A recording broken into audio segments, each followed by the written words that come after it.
Hey everybody, welcome back to the channel. I appreciate your time. Thank you for watching. I'm going to give you an update of what happened yesterday in California in the courtroom of Judge Roger T. Benitez in the case of Miller v. Bonta, the California assault weapon ban case that was vacated and remanded by the United States Supreme Court.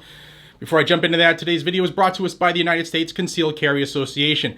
If you're a gun owner, you carry a gun regularly for self-defense of yourself and others, or you want to learn more about firearms and learn how to shoot, check out uscca.com/GNG. They have a ton of education and training on their website. They also have training classes near you, and you can work your way up to becoming a firearms instructor. And once you become a member, you also get self-defense liability insurance, which will help you in the event that you have to help yourself or others when evil rears its ugly head. So thanks to USCCA for being such a great friend of not only the channel, but my family as well. It means a lot. All right, let's tell you what happened yesterday in the courtroom of Judge Roger T. Benitez in his hearing he scheduled for the Miller v. Bonta case. Now, this case could have been decided at the Ninth Circuit level when the Supreme Court kicked it back down and said, we're vacating this ruling, redecide it based off of Bruin, the New York State Rifle and Pistol Association versus Bruin decision. And we all should know by now, in that Bruin decision, Justice Thomas said, no more two-step process. That stuff's unconstitutional. The only thing you get to use when deciding if it's an infringement on the Second Amendment for the people is the text of the Second Amendment and the history of the country around the time of the adoption of the Second Amendment. And if whatever the law is that wasn't around then, guess what? It's unconstitutional. Well, one would be very, very strained to find in the text or the history of the country around that time when they banned certain rifles because they looked oogie boogie scary, because it never happened. Which is why California, yesterday, the brief that they submitted, they asked for, hey judge, look, we need more time. And why did they ask for more time? They said, among other things, they said, well, the Bruin decision altered the way that Second Amendment cases would be analyzed legally. Basically, look, we know that our stuff's unconstitutional. We got to figure out a way to just use word salad to kind of like bribe you and other judges. And then they got down to how much time they needed. They actually had the gall to submit this to Judge Benitez, who, I will add, the original federal judge who heard Miller v. Bonta was Judge Benitez, who said that California's assault weapons ban is unconstitutional based on the text and the history of the country at that time. And there's no tradition of guns being banned like that. And it made it all the way to the Supreme Court. And then the Supreme Court said, this is how you can rule it. This is the only way you can rule it.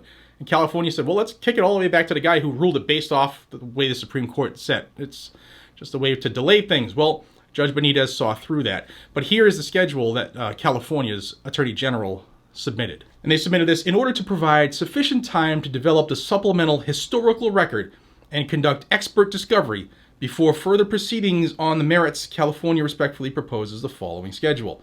Meaning they want to be able to go through history and try to find some other history that history doesn't have. December 9th, 2022, they want to be the last day to designate expert witnesses and serve opening expert reports. Then on January 6th, they want that to be the last day to designate rebuttal expert witnesses and serve rebuttal expert reports.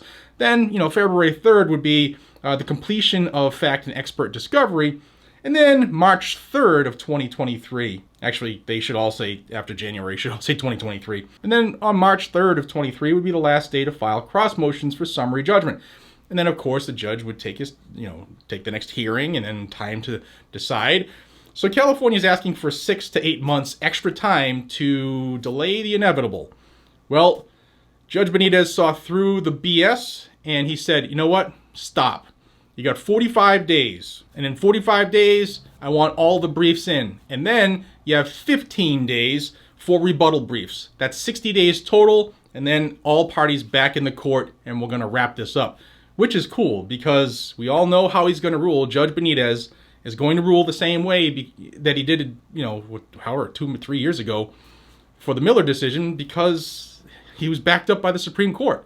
So he just wants to get this rolling because he knows what California is going to do once he rules. They're going to appeal it to the Ninth Circuit, to a 3-judge panel. Then it'll be appealed to the full en banc. Then it'll be appealed to the Supreme Court. What we need to watch and see is, will Judge Benitez put in an immediate injunction stopping the assault weapon ban? He has backing from the Supreme Court to do that now. So that is what we will be watching for next. And if you want to stay in the know, subscribe to the channel, because I will let you know when that happens, if and when that happens. And then the next test is to see, because California, if he does put an injunction, California will appeal for a stay on that. But will the Ninth Circuit turn their nose to the Supreme Court and stop it? There's a lot at play here, guys and gals. And what's happening in the Miller case is going to affect everybody else in the country. So, again, stay tuned by subscribing to Guns and Gadgets. Like the video and share it if you got anything out of it. Like the video if you're sick and tired of the anti-gun states just dragging it out. Let's see how people are pissed off like me. And let me know down below if you think that Judge Benitez should probably be on the Supreme Court, because this guy has proven that he doesn't take the BS. He sees through it. He's very thorough in what he does. And I kind of like him. All right, guys, that's a quick update on the Miller v. Bonta case. Until we see each other again, be safe, stay vigilant, and carry a gun to keep you, your friends, your family, your community safe. Check out uscca.com/GNG, and I'll see you on the next one. Take care.